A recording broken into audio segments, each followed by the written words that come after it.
Hello guys, so this is the video regarding that how to crack CAT in 50 days. So can I crack in CAT in just 50 days? तो answer is the no, क्योंकि कोई भी exam रहता है तो उसकी लगभग आपको 4 से 6 मंथ के लिए एक सीरियस प्रिपरेशन करनी पड़ती है, तभी जाके आप उसका अच्छा आपको जो रिजल्ट मिलता है वो मिल सकता है। लेकिन फिर भी मैं लास्ट 50 डेज के अप्रोक्सीमेट बचे हुए हैं कैट के लिए, तो उसमें मैं आपको कुछ सम टिप्स देना चाहता हूं जिससे कि आप अपना स्कोर इम्प्रूव कर सकते हैं। और ऐसे भी बहुत सारे बच्चे होंगे जो अभी से भी मान लो स्टार्ट कर सकते हैं, तो वो भी एक अच्छा कॉलेज प्राप्त कर सकते हैं। जो कुछ टिप्स हैं तो ये दोनों लोगों के लिए इम्पोर्टेंट है, जो पहले से हार्ड वर्क कर रहे हैं और जो मान लो अभी भी स्टार्ट कर रहे हैं, तो भी 50 डेज भी काफ़ी होते हैं, तो आप आपका परसेंटाइल इम्प्रूव कर सकते हैं। तो जैसे कि लिए मेरी फर्स्ट टिप्स है कि कैट ऐसा एग्जाम है जिसमें आपको पूरे क्वेश्चन नहीं करने पड़ते हैं। आपको बस उसका जो सेक्शनल कट ऑफ है और जो ओवरऑल है वो निकालना पड़ता है। तो क्या है कि अभी बहुत सारे स्कोर लोग होंगे जिनके मॉक में भी कम स्कोर आ रहे होंगे और वो डिमोटिवेट फील कर रहे होंगे। लेकिन अभी क्या है कि अभी कम टाइम बचा है, लगभग 50 डेज, तो आपको मेहनत भी ज़्यादा करनी पड़ेगी और अब ज़्यादा से ज़्यादा आप अपना कंसंट्रेट प्रीवियस ईयर्स के जो पेपर्स हैं कैट पे उन पे कीजिए, क्योंकि कई बार क्या होता है कि जो अपना जो कैट में जो रिपीट तो नहीं होते क्वेश्चंस, लेकिन कहीं ना कहीं वो एक आपको एक पैटर्न सा लग जाता है कि किस टाइप के कैट क्वेश्चंस पूछता है। तो उसके लिए एक अच्छी वेबसाइट है क्रैक्यू, तो वहाँ पे भी आप एज अ मॉक दे सकते हैं। कम से कम 6 से 7 साल के तो आप पेपर कर ही लीजिए एज अ मॉक, उसमें टाइमिंग लगा, क्योंकि अब टाइम नहीं बचा है कि आप धीरे धीरे कर रहे हैं। तो अभी ज़्यादा से ज़्यादा आप टाइमिंग के साथ मॉक दीजिए, तो उससे क्या होगा कि जो आपका रूटीन है, अभी बहुत सारे बच्चों बोलेंगे कि कुछ पेपर्स 3 ईयर्स के भी थे, तो उसमें क्या है कि आप बैठेंगे तो 3 घंटे की भी एक प्रैक्टिस होती है। एक एग्जाम में काफ़ी टफ होता है कि आप लगातार 2 घंटे 3 घंटे बैठ पाए एक साथ। तो ये भी है एक प्रैक्टिस है, क्योंकि कैट एग्जाम में आप एक बार एंटर हो जाते हैं रूम में तो आपको उठने नहीं दिया जाता है। तो मेरी फर्स्ट टिप्स यही है कि अभी थोड़ा कैट के जो प्रीवियस ईयर पेपर्स हैं, कैट के जो आरसीस हैं, कैट के जो क्वांट के क्वेश्चंस हैं और DILR के क्वेश्चंस हैं, तो वो आपको क्रैक्यू वेबसाइट पे मिल जाएंगे। तो उससे आप कीजिए तो थोड़ा आपको पैटर्न लग जाएगा, क्योंकि क्या होता है कि मान लो मेरे ऐसे बहुत सारे फ्रेंड्स भी थे जिनके मॉक में अच्छा परसेंटाइल आ रहा है, 99 परसेंटाइल आ रहा है, 95 परसेंटाइल आ रहा है, लेकिन वो वहाँ जाके कैट में अच्छा परफॉर्मेंस नहीं कर पाते हैं। क्योंकि क्या होता है कि मान लो आप कोई सी एक टेस्ट सीरीज लगा रहे हैं, तो यदि वो टेस्ट सीरीज वो वाला पेपर बनाए कैट का तो आप अच्छा परफॉर्मेंस कर पाते हैं। लेकिन कैट एक अलग ही पैटर्न फॉलो करता है, तो वो आपको प्रीवियस ईयर पेपर करेंगे तो आपको उससे थोड़ा आइडिया लग जाएगा। तो क्योंकि यदि आपको एक टेस्ट सीरीज पे डिपेंड रहते हैं पूरा, तो एक बायसनेस आ जाती है कि यदि बोर्ड करे टेस्ट पेपर डिसाइड तो फिर हो सकता है आप अच्छा स्कोर कर जाएं, लेकिन वो कैट करता है। तो इस चीज़ का आप बहुत ज़्यादा ध्यान रखें। और सेकंड थिंग है कि सेक्शनल स्कोर, क्योंकि बहुत सारे स्टूडेंट ऐसे होते हैं, मेरे भी एक फ्रेंड थे तो उनका क्या हुआ था कि पूरा ओवरऑल 99 प्लस परसेंटाइल था, लेकिन उनका BARC का कट ऑफ 1 और 2 मार्क्स से लगभग रह गया था। तो 2 मार्क्स के समथिंग उनका जो कट ऑफ था वो रह गया था। तो सेक्शनल कट ऑफ पे भी पूरा ध्यान कंसंट्रेट करें कि ऐसा नहीं है कि आप ओनली 99 परसेंटाइल ले आए हैं लेकिन आपका सेक्शनल कट ऑफ नहीं निकला है। तो उससे क्या होगा, जितने भी आपके IIMs कॉल हैं वो सारे रुक जाएंगे। तो पहले आप सेक्शनल कट ऑफ पे भी पूरा वर्क कीजिए और BARC पे भी वर्क कीजिए। लगभग ऐसा रहता है कि BARC में बहुत लोग कंफ्यूज रहते हैं कि कौन सा ऑप्शन चूज करें, कौन सा ऑप्शन चूज ना करें।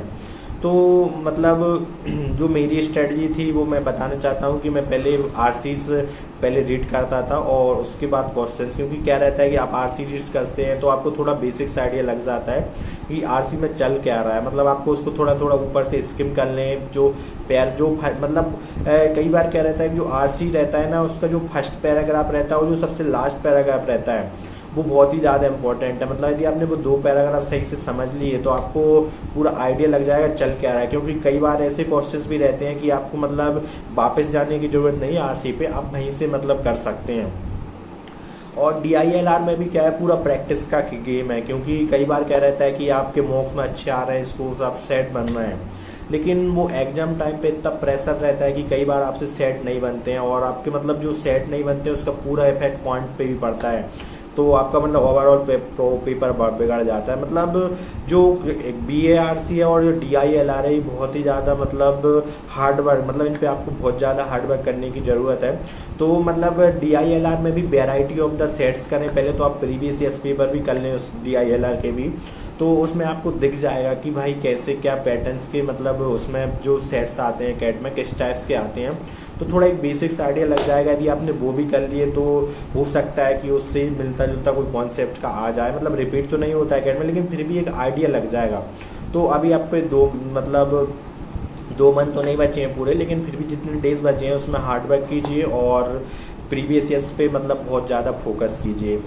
And the second one thing is that कि मतलब नो थर्ड वन दैट कि मतलब आप मतलब आपका पहले जो अभी एडमिट कार्ड तो नहीं आया है, लेकिन आप ट्राई कीजिए कि आप उसी स्लॉट पे अपना मॉक दें, अभी जो मॉक भी दे रहे हैं आप मॉक दें, तो मतलब उसी टाइम पे दें, क्योंकि कई बार क्या रहता है कि वो जरूरी रहता है कि उस टाइम पे आपका माइंड काम करे, क्योंकि जो हैबिट बन जाती है, तो मतलब आप जब कैट लिखेंगे, कैट के जो DD रहेगा तो उसमें थोड़ा आपको अजीब नहीं लगेगा, मतलब जैसा अभी चल रहा है कि मतलब आप मतलब वो एक टाइमिंग फिक्स रहती है कि आपको इसमें दिया आपने, तो आपका उस हिसाब से मतलब वो माइंड सेट हो जाता है कि मतलब फ्लो रहता है। तो एक बार आपका जो फ्लो बन गया तो आपके जितने क्वेश्चन नहीं भी बनते हैं तो वो बनते चले जाते हैं। तो आप प्रैक्टिस कीजिए उसी टाइम पे मतलब मॉक देने की जिस टाइम पे मतलब आपका मतलब जो कैट रियल में होने वाला है। तो ये भी एक मतलब बहुत ही ज़्यादा मतलब अच्छी स्ट्रेटजी है। तो मतलब आप इन पे ही मतलब फोकस कीजिए, तो आप आसानी से मतलब कैट क्रैक कर सकते हैं। और भी जो आपकी क्वेरी हो आप कमेंट सेक्शन में लिख सकते हैं, तो मैं आप उन पे भी वीडियो बनाऊंगा।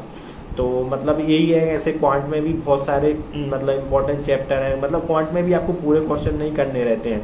लाइक आप क्वांट में भी मतलब जो मतलब अब क्या है कि टाइम कम बचा है, तो आपके ऐसे नॉन इंजीनियर्स रहते हैं तो उनको बहुत ज़्यादा प्रॉब्लम्स होती है कुछ चैप्टर में, तो ऐसा परम्यूटेशन कॉम्बिनेशन प्रोबेबिलिटी वगैरह बहुत मतलब वो रहता है। तो आप क्या है जो आपके स्ट्रॉन्ग पॉइंट है लाइक जे speed and distance time and by, so मतलब आप पहले अपना पहचानिए कि मेरा मतलब जो स्ट्रॉन्ग पॉइंट है वो क्या है। तो मतलब जो स्ट्रॉन्ग पॉइंट है तो आप उस पर ज़्यादा वर्क कीजिए। मतलब ऐसा होना चाहिए कि मान लो उस चैप्टर से क्वेश्चन आ गया, वो मतलब इजी भी आ जाए, मॉडरेट भी आ जाए, थोड़ा डिफिकल्ट भी आ जाए, लेकिन मैं बना मतलब मुझसे बन जाना चाहिए कम टाइम में, मतलब उस टाइम मतलब इतना मतलब थोड़ा परफेक्ट कर लें कुछ चैप्टर्स, जैसे कि मतलब जैसे जियोमेट्री का भी बहुत वेटेज रहता है, तो जियोमेट्री मेंसुरेशंस का, और मतलब ये जो नॉर्मल चैप्टर्स हैं like simple interest, compound interest, speed distance back time, तो इनसे मतलब बहुत बेसिक्स क्वेश्चन आते हैं, मतलब आपका थोड़ा बेसिक्स भी क्लियर है, कॉन्सेप्ट क्लियर है, तो मतलब हो जाए। मतलब कैट कभी आपसे हार्ड क्वेश्चन नहीं पूछता है, वो मतलब आपका कॉन्सेप्ट चेक करता है। यदि आपका कॉन्सेप्ट सही है, आपने जो आपके बेसिस कॉन्सेप्ट बना के रखे तो आपके क्वेश्चन नहीं रुकेंगे। और मतलब ये भी एक आपके अंदर एबिलिटी होना चाहिए कि मतलब कौन सा क्वेश्चन इजी है, कौन सा क्वेश्चन मॉडरेट है, कौन सा क्वेश्चन हार्ड है। और ये भी चीज मतलब डिफर करती है स्टूडेंट टू स्टूडेंट, लाइक उसको ये वाला चैप्टर आता है तो उसके लिए चीज इजी हो सकती है, और दूसरे स्टूडेंट के लिए वो आता नहीं है कॉन्सेप्ट, भले क्वेश्चन इजी लेकिन उसको आता नहीं, तो उसके लिए तो वो डिफिकल्टी है। तो मतलब ये क्या है कि आप पहले आपके स्ट्रॉन्ग पॉइंट भी मतलब जो स्ट्रॉन्ग चैप्टर है तो वो भी एक आप एनालाइज कीजिए कि आपने ऐसे मॉक दिए होंगे तो आपसे इस वाले चैप्टर्स के क्वेश्चन बन रहे हैं, इस वाले के नहीं बन रहे हैं, तो आपने वो पढ़ा हुआ है। यदि मतलब अभी तक आपने उसको छुआ ही नहीं है, बिल्कुल कुछ भी क्लियर नहीं है, तो आप मतलब उसको छोड़ भी सकते हैं, क्योंकि कैट ऐसा एग्जाम पेपर नहीं है कि मतलब आपको उसमें पूरे ही क्वेश्चन बनाने हैं।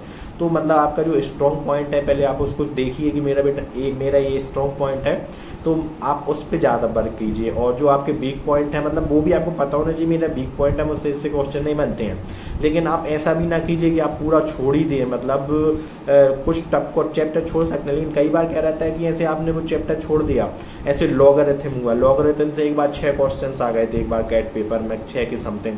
तो आप जिनको बच्चों का कॉन्सेप्ट क्लियर है तो लगभग वो 3 से 4 क्वेश्चन तो बना ही देंगे। मान लो 6 आए तो 2 टफ भी हो सकते हैं, लेकिन मान लो आपने पूरा चैप्टर ही छोड़ दिया तो आपके वो 6 के क्वेश्चन पूरे आपके चले जाएंगे। तो लगभग सारे चैप्टर से इतना कर लीजिए कि मान लो उससे बेसिक्स और थोड़ा मॉडरेट लेवल का क्वेश्चन आए तो वो आपका बन जाए। बाकी अभी 50 डेज हैं तो मतलब आपको हार्ड वर्क करने की बहुत ज़्यादा ज़रूरत है। एंड द नेक्स्ट थिंग है कि रिवाइज, तो मतलब रिवाइज तो ये पूरा अब रिवीजन का टाइम बचा हुआ है। अब आपको नई चीजें ऐड करने का टाइम कम बचा हुआ है। मतलब आपका जो रिवीजन है तो बहुत मतलब रिवीजन पे आपको ध्यान देने की ज़रूरत है ज़्यादा से ज़्यादा। और क्या है कि मतलब आपको एक मतलब मैंने पहले भी रिकमेंडेड किया था कि आपको आप पॉइंट्स के बहुत सारे फॉर्मूला रहते हैं, तो कई बार क्या रहता है कि वो क्वेश्चन आता है उसमें फॉर्मूला लगता है और आपको वो एकदम से क्लिक नहीं हो पाता, क्योंकि कई बार क्या रहता है हम वो चीज़ों को बहुत दिन से मतलब रिवाइज नहीं करते हैं, रिकॉल नहीं करते हैं, तो वो हमारे माइंड में नहीं आती है। तो मतलब अब एवरीडे आप जो पॉइंट्स के यदि आप जिन जिन ने फॉर्मूला रजिस्टर बनाया है तो वो मतलब वो फॉर्मूला को डेली रिवाइज करें, और कोई भी आप मॉक देने जा रहे हैं तो मॉक से पहले भी वो फॉर्मूला रजिस्टर रिवाइज करें, क्योंकि बहुत सारे पॉइंट में क्वेश्चन फिर फॉर्मूला बेस्ड होते हैं।